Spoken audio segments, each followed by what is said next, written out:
ওম শান্তি। আজকের এই বিশেষ মুরলী মন্থনে আমাদের রুহানি ভাই বোনেদের সবাইকে অনেক অনেক স্বাগত জানাই। তো আজ আমরা এমন একটা বিষয় নিয়ে আলোচনা করতে যাচ্ছি যা একেবারে সরাসরি আত্মার পরমাত্মার দিকে যাত্রার পথকে আলোকিত করে। চলুন কথা না বাড়িয়ে সরাসরি শুরু করা যাক। ভাবলে সত্যি অবাক লাগে, তাই না? স্বয়ং পরমপিতা পরমাত্মা কোনো আকাশ কাঁপানো গর্জন বা বিশাল আলোর ছটা নিয়ে নয়, বরং একেবারে নীরবে এক সাধারণ মানুষের শরীরে অবতীর্ণ হয়েছেন। কেন? শুধু আমাদের, তার সন্তানদের ঠিক তার নিজের সমান মহিমার যোগ্য করে তুলতে। মানে স্বয়ং পরমাত্মা আমাদের তার নিজের আসনে বসাতে এসেছেন। এটা সত্যি এক অভাবনীয় ব্যাপার। আচ্ছা, চলুন এই বিষয়টা একটু গভীরে গিয়ে দেখি। পরমাত্মা হলেন ঠিক একজন দক্ষ ভাস্করের মতো।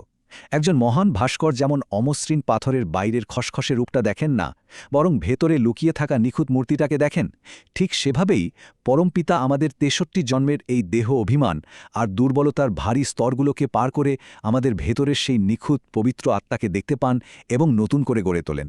কিন্তু এখানে একটা খুব বাস্তব প্রশ্ন চলে আসে। যদি সেই মহান ভাস্কর স্বয়ং আমাদের সামনেই থাকেন, আমাদের নতুন করে গড়ছেন, তাহলে আমাদের মন কেন বারবার এই জগতের জঞ্জালে হারিয়ে যায়? কেন আমরা আমাদের মনকে তার সাথে স্থির রাখতে এত সংগ্রাম করি? এর কারণটা কিন্তু বেশ ইন্টারেস্টিং। আর এই তুলনাটা খুব চমৎকারভাবে বুঝিয়ে দেয় ঠিক কোথায় সমস্যাটা হচ্ছে। আমাদের এই ৬৩ জন্মের অভ্যাসের কারণে মনটা যেন পুরনো একটা AM রেডিওর মতো হয়ে গেছে, যা সারাক্ষণ শুধু দেহ অভিমান আর জাগতিক চিন্তার স্ট্যাটিক বা নয়েজ ধরতে থাকে। অন্যদিকে পরমাত্মার সাথে কানেকশনটা হলো একদম ক্লিয়ার একটা FM ফ্রিকোয়েন্সির মতো, একেবারে আত্মা অভিমানী আর বিন্দুরূপের পরিষ্কার সিগন্যাল। ওই পুরনো AM থেকে পরিষ্কার FM সিগন্যালে মনকে টিউন করাটাই তো আমাদের দৈনন্দিন সাধনা।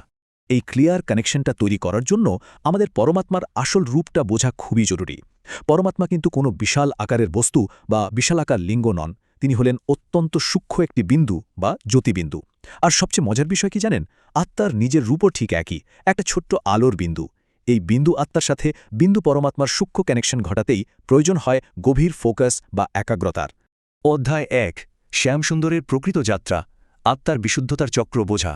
এবার আসুন আমরা আত্মার এই জার্নিটা ধাপে ধাপে দেখি। প্রথম যুগে অর্থাৎ সত্যযুগে আত্মা ছিল সম্পূর্ণ ১৬ কলা সম্পন্ন, একদম পবিত্র আর উজ্জ্বল, যাকে আমরা বলি সুন্দর। তারপর ধীরে ধীরে যখন দাপর যুগে প্রবেশ করল, তখন শুরু হলো কাম, ক্রোধ, লোভ, মোহ আর অহংকার, এই ৫টি বিকারের দংশন। আর সবশেষে এই কলিযুগে এসে আত্মার সেই উজ্জ্বল রূপ সম্পূর্ণ মলিন হয়ে আধ্যাত্মিক অন্ধকারে ঢেকে যায়, যাকে বলা হয় শ্যাম। মানে কোনো সাপের কামড়ে নয়, বরং এই বিকারের বিষেই আত্মা তার আসল পবিত্রতা হারায়। আর এখানেই লুকিয়ে আছে সবচেয়ে গভীর রহস্যটা। এই কলিযুগের শেষে স্বয়ং পরমপিতা পরমাত্মাই এসে সেই শ্যাম বা অন্ধকার আত্মাকে পুনরায় পবিত্র আর সুন্দর করে তোলেন। যুগের পর যুগ মানুষ ভুল করে ভেবেছে যে কোনো দেবতা যিনি শারীরিক জন্ম নেন তিনি হয়তো এই চক্র ঘোরাবেন, কিন্তু না, পরমপিতাই হলেন সেই একমাত্র পবিত্রকারী যিনি এই অসাধারণ রূপান্তরটা ঘটান। অধ্যায় ২, প্রকৃত আধ্যাত্মিক সেবা করা, আধুনিক জগতে ঐশ্বরিক ব্যবসা। তো এখানে সবচেয়ে গুরুত্বপূর্ণ পয়েন্টটা হলো, এই ব্যস্ত আর বিশৃঙ্খল জীবনের মাঝে প্রকৃত আধ্যাত্মিক সেবা আসলে কি? আসল সেবা মানে কিন্তু কেবল বড় বড় উপদেশ দেওয়া নয়। এটা হলো একটা নীরব লাইট হাউস বা বাতিঘরের মতো কাজ করা। ধরুন আপনি ট্রাফিক জ্যামে আটকে আছেন বা অফিসে খুব ঝামেলার মধ্যে আছেন। সেই নেতিবাচক পরিবেশেও নিজের মনের অটল শান্তি বজায় রেখে চারপাশের পরিবেশে শান্তির ভাইব্রেশন ছড়িয়ে দেওয়াটাই হলো আসল ঐশ্বরিক ব্যবসা। কিন্তু ভাবুন তো, বর্তমান কলিযুগের এই পৃথিবীতে, যেখানে সবাই এত বিচারপ্রবণ, এত একা আর বিচ্ছিন্ন, সেখানে একজন আত্মা কীভাবেই বাতিঘরের মতো স্থির থাকতে পারে? এই তীব্র একাকিত্ব আর মানসিক চাপের মধ্যে শান্ত থাকাটা কি এতই সোজা? এর একটা অপূর্ব সমাধান কিন্তু রয়েছে। অধ্যায় ৩, আমাদের ক্ষুধা দোস্তের সন্ধান, পরম এবং অকৃত্রিম বন্ধু। এই একাকিত্ব থেকে আমাদের বের করে আনতে পরমপিতা আমাদের জীবনে নিয়ে আসেন এক অতুলনীয় সম্পর্ক। তিনি হলেন আমাদের ক্ষুধা দোস্ত, এমন একজন ঐশ্বরিক বন্ধু যিনি জাগতিক সমস্ত প্রত্যাশা থেকে একদম মুক্ত। তিনি কিন্তু আমাদের অতীতের কোনো ত্রুটি বা দুর্বলতা দেখে বিচার করেন না। তিনি শুধু শর্তহীনভাবে আত্মাকে গ্রহণ করেন, ভালোবাসেন আর সমস্ত আধ্যাত্মিক ক্ষত নিরাময় করেন। সত্যি বলতে, এমন একজন সঙ্গী সাথে থাকলে যে কোনো কঠিন পরিস্থিতি খুব সহজে পার হওয়া যায়। আর ঠিক এই কারণেই একটা দারুণ অবাক করা সত্যি হল, আমাদের বর্তমানে এই সঙ্গমযুগী ব্রাহ্মণের জীবন সত্যযুগের দেবদেবীদের জীবনের চেয়েও অনেক বেশি শ্রেষ্ঠ। শুনতে অদ্ভুত লাগছে, কিন্তু এটাই সত্যি। কারণ সত্যযুগে দেবদেবীদের সুখ থাকলেও তাদের কাছে রচয়িতা বা পরমাত্মার কোনো প্রত্যক্ষ জ্ঞান থাকে না।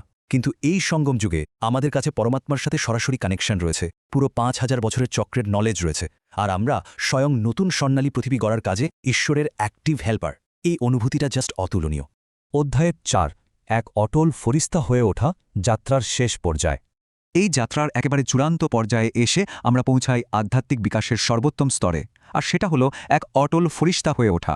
মুরলির স্লোগান অনুযায়ী একজন ফরিস্তা হলেন তিনি, যিনি সম্পূর্ণ হালকা। তিনি সমস্ত রকমের নেতিবাচকতা আর অশান্তি সৃষ্টিকারী ফালতু কথার ভারী বোঝা থেকে একদম মুক্ত। তার প্রতিটি শব্দ হয় মাধুর্যপূর্ণ, আর তিনি সবসময় একটা স্বাধীন উড়ান্ত অবস্থায় থাকেন। চলুন দেখি কিভাবে ধাপে ধাপে এই ফরিস্তা তার স্বরূপটা গড়ে ওঠে। বাইরে পরিস্থিতি যতই চ্যালেঞ্জিং হোক না কেন, মনকে স্থির রাখার মূলত 3টে ধাপ আছে। প্রথমত, বাইরের সমস্ত কোলাহল আর নয়েজ থেকে নিজেকে গুটিয়ে নিতে হবে। দ্বিতীয়ত, মনের অটল সিংহাসনে নিজেকে আত্মিক রূপে বসাতে হবে। আর সবশেষে, চারিদিকে কেবল পরম নীরবতা এবং শান্তির তরঙ্গ বিকিরণ করতে হবে। আর দৈনন্দিন জীবনে এই চেতনাকে ধরে রাখার জন্য আমাদের 3টে অত্যন্ত শক্তিশালী সমান বা আত্মসম্মানের চর্চা করতে বলা হয়েছে। প্রতিদিন এই 3টে কথা আমাদের স্মরণ করতে হবে। 1. আমি মাস্টার সর্বশক্তিমান আত্মা। 2. আমি এক শ্রেষ্ঠ সঙ্গমযোগী ব্রাহ্মণ। এবং 3. আমি একজন অটল এবং এক রস ফরিস্তা। এই 3টি সমান প্র্যাকটিস করলে আমাদের চেতনা প্রতিদিন একটু একটু করে উন্নত হতে বাধ্য। এখানে একটা খুব সুন্দর বরদান দেওয়া হয়েছে। বলা হয়েছে, স্নেহ এবং ত্যাগের শক্তির মাধ্যমে সেবায় সফলতা লাভকারী একজন প্রেমময় সহযোগী হতে।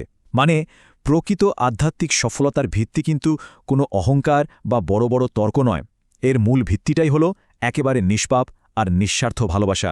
সময়ের এই বিশাল চক্র এখন তার একেবারে শেষ প্রান্তে এসে দাঁড়িয়েছে। এই মুহূর্তে আমাদের সামনে একটা অত্যন্ত জরুরি সিদ্ধান্ত নেওয়ার সময়। আমরা কি এখনও পৃথিবীর সেই পুরনো AM ফ্রিকোয়েন্সির কোলাহল আর স্ট্যাটিকের সাথেই আটকে থাকব, নাকি পরমাত্মার সেই স্পষ্ট এবং শান্ত FM ফ্রিকোয়েন্সিতে নিজেদের মনকে টিউন করব? এই গভীর প্রশ্নটা সবার ভাবনার জন্য রেখে আজকের এই বিশ্লেষণ এখানেই সম্পন্ন করছি। ওম শান্তি।